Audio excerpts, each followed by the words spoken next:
On some random night, in some random city anywhere on Earth, a phone rings. On the other end, two people talk about something ordinary.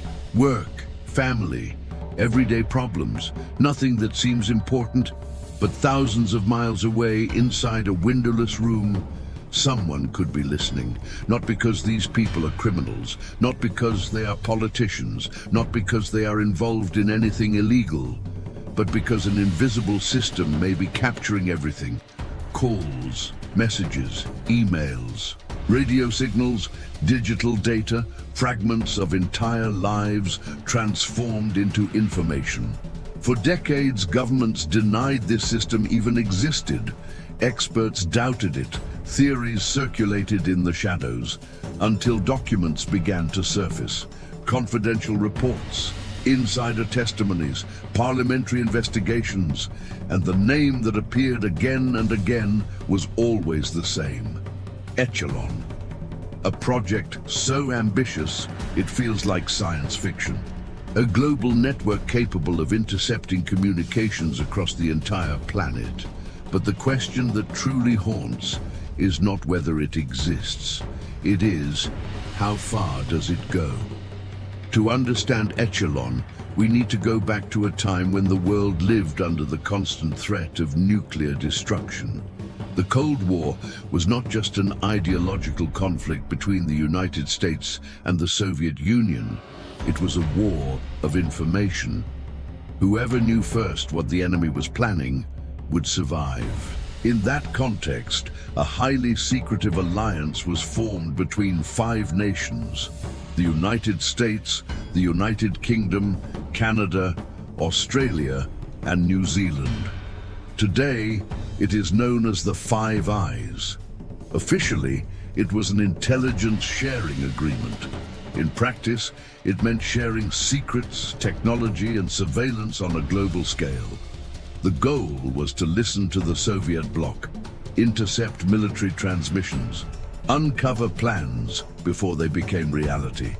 But to do that, something unprecedented was required: an infrastructure capable of listening to the entire planet. Massive antennas began appearing in remote regions, isolated islands, harsh deserts, frozen territories, places where almost no one could observe what was being built. Facilities like Menwith Hill in the English countryside began expanding in silence. From a distance, they looked like hills dotted with enormous white domes. But inside, antennas point toward the sky, tracking invisible signals. They are not telescopes, they are ears. At the same time, communication satellites were beginning to transform how the world connected. International phone calls, diplomatic transmissions, and military messages started traveling through space before returning to Earth. It was the perfect system for interception. Whoever controlled the satellites could listen to everyone. Echelon was designed precisely for this. Instead of traditional espionage based on human agents, it represented a new era: automated global surveillance. Imagine an endless ocean of electromagnetic signals crossing the planet every second. Now imagine casting a massive net into that ocean. Nothing would escape. For a long time, it was believed this system was used only for national security. But over the years, signs of something more began to emerge. Reports suggested that foreign companies were being monitored, commercial negotiations intercepted, industrial technologies tracked. Economic espionage became a recurring accusation. If true, it would mean Echelon wasn't just protecting nations, but also corporate interests. In the 1990s, the European Parliament launched a formal investigation. Politicians wanted to know whether their own citizens were being monitored by allied countries. The conclusions were ambiguous. Yes, global interception systems existed. Yes, they were operated by Five Eyes nations, but the true extent remained unclear. It was like trying to measure the depth of an ocean by only looking at the surface.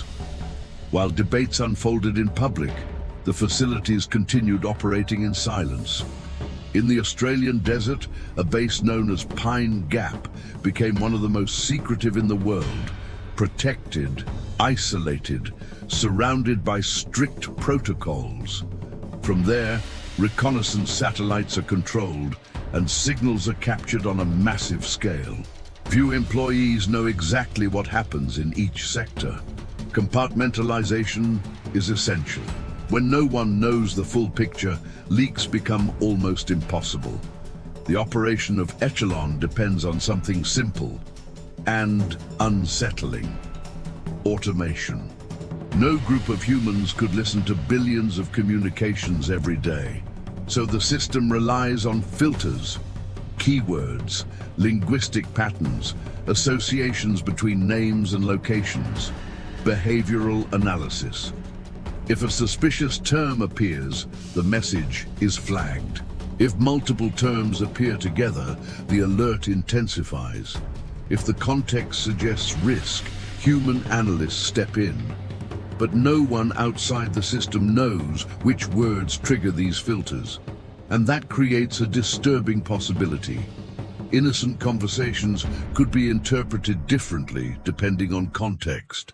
A line about explosions in a movie, a joke taken the wrong way, a technical term used out of place.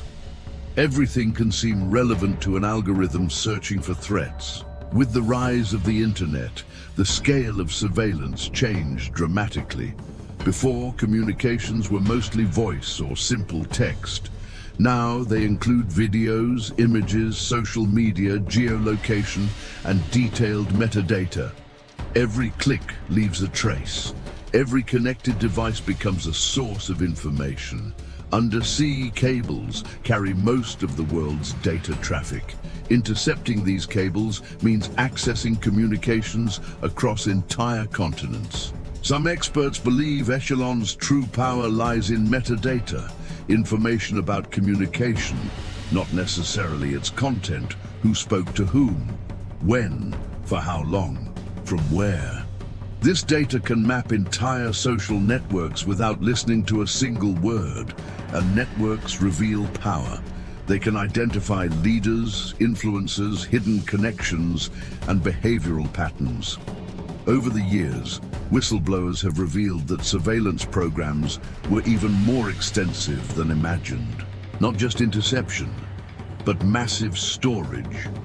Data preserved for years, even decades, which means conversations that seem insignificant today may become relevant in the future. An unknown person may become important. An old relationship may gain new meaning. An event may be reinterpreted through new information. Surveillance stops being temporary. It becomes historical. The past remains accessible. This raises profound questions about privacy and power. If a system can reconstruct years of someone's life from stored data, how much control remains over the individual? Governments argue that such tools are essential to combat terrorism, espionage, and international crime. Without them, threats could emerge without warning. Critics respond that the same system can be used to monitor dissidents, journalists, or entire populations. The line between security and excessive surveillance is dangerously thin. Today, smartphones carry advanced sensors, microphones, cameras, and constant connectivity. They are incredibly useful devices and potentially incredibly revealing. Even without directly intercepting conversations, usage patterns can expose habits, routines, and personal relationships. Some analysts argue that Echelon's greatest power is not listening to everything, but correlating everything, turning billions of isolated data points into a detailed portrait of global society, a kind of invisible map of humanity. Who communicates with whom, who travels where, who influences whom. This kind of knowledge holds incalculable strategic value and a deeply unsettling potential. because information is never neutral.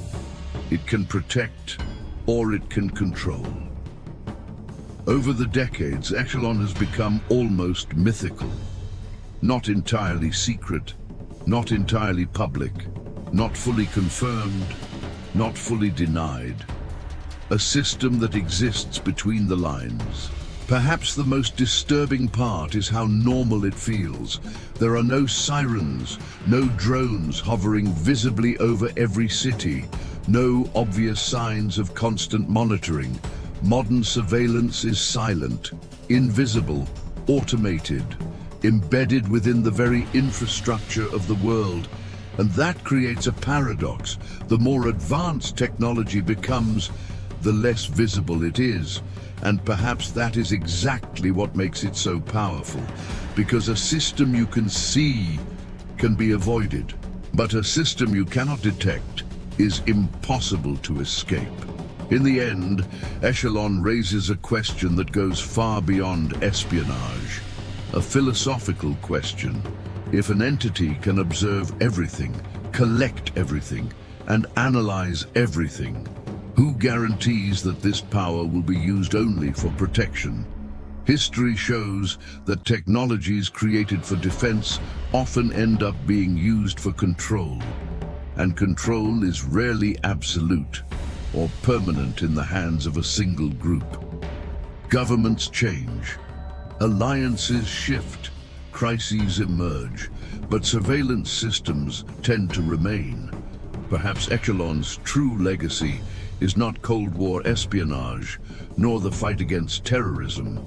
Perhaps it is the creation of a permanent infrastructure of global observation, a kind of digital nervous system surrounding the planet, always active, always collecting, always learning. And while billions of people live their lives, talking, loving, arguing, planning, dreaming, data continues to flow. Signals continue crossing the sky.